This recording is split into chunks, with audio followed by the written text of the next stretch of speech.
In the early 1900s, crossing the Atlantic Ocean was a grueling, dangerous necessity. It took weeks of navigating unpredictable seas in vessels that offered little comfort and even less security. To dominate this growing market, rival shipping companies crowded the docks with increasingly massive steamships. The goal was simple: win the ocean by building the fastest, largest vessels possible. One company, the White Star Line, decided to outdo everyone else. They commissioned the Titanic, a ship over 269 meters long, boasting 4 smokestacks that dwarfed everything around it. The public saw it as a floating monument to human ambition. The era of bowing to the ocean was over. They believed they had finally conquered it. Inside, the vessel resembled a royal hotel far more than a ship.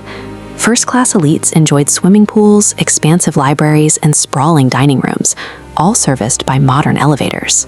To guarantee this luxury wouldn't end up on the ocean floor, engineers implemented a unique defense system. As this diagram shows, they divided the lower hull into sealed vertical compartments. The math seemed foolproof. Even if a few sections breached and filled with water, the internal bulkheads would contain the flooding, keeping the massive ship buoyant. Armed with this theoretical defense, newspapers eagerly branded the ship unsinkable. This single word created a false sense of absolute safety, blinding both the crew and the passengers to the unpredictable realities of nature. On April 10, 1912, over 2,200 passengers and crew members celebrated as they left Southampton. The atmosphere was completely joyous. But out on the open ocean, the crew received direct messages about dense ice fields ahead. Despite these clear threats, the captain chose to maintain the ship's high speed. Arriving early in New York was highly prioritized for corporate prestige. Slowing down out of an abundance of caution simply wasn't on the agenda. Human arrogance overriding clear natural threats set the disaster in motion before the ship ever struck. Late on the night of April 14th, the ocean was unusually calm and dark. At 11:40 p.m., lookouts spotted a massive, jagged iceberg directly in their path. The crew desperately tried to steer away. Instead of a localized head-on crash, the ice scraped violently down the length of the riveted steel hull. Looking at this cutaway diagram, we can see exactly why that long scrape was fatal. It sliced open 5 separate compartments at once, completely overwhelming the ship's internal defense system. Down on the bridge, the crew ran the numbers. With 5 compartments flooded, the ship was now mathematically destined to sink.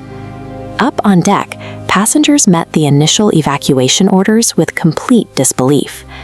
Many refused to leave the warmth and bright lights of the ship for tiny, freezing lifeboats. As the evacuation began, the deck revealed a critical shortage. This ship only carried lifeboats for half the passengers and crew on board. As the tilt of the deck steepened, officers began shouting for women and children first. Panic quickly spread through the crowd. In sharp contrast to the chaos, the ship's musicians stepped onto the deck and continued to play, attempting to maintain calm as the situation unraveled. The lack of adequate lifeboats turned a sinking vessel into an unavoidable massacre. Just after 2 a.m., the immense weight of the water lifted the back of the ship high into the air. The hull broke apart under the stress, and the vessel vanished beneath the freezing Atlantic. Hundreds of people were left floating in the icy water. In those temperatures, human survival only lasted a matter of minutes. By the time this rescue ship, the Carpathia, arrived on the scene, it was too late for the vast majority. They culled only about 700 survivors from the sea. More than 1,500 people lost their lives in what was aggressively marketed as the safest environment on Earth. The tragedy sent an immediate shockwave across the globe. Society's unquestioned faith in modern engineering and rapid progress was completely shattered. The disaster forced a complete rewrite of maritime safety laws. From then on, strict communication rules were enforced, and ships were legally mandated to carry enough lifeboats for every single soul on board. The surviving passengers finally reached New York's White Star Line piers, but the massive ship that was supposed to dock there never arrived. Resting deep under the ocean, the Titanic serves as a haunting, permanent reminder that human confidence and engineering can never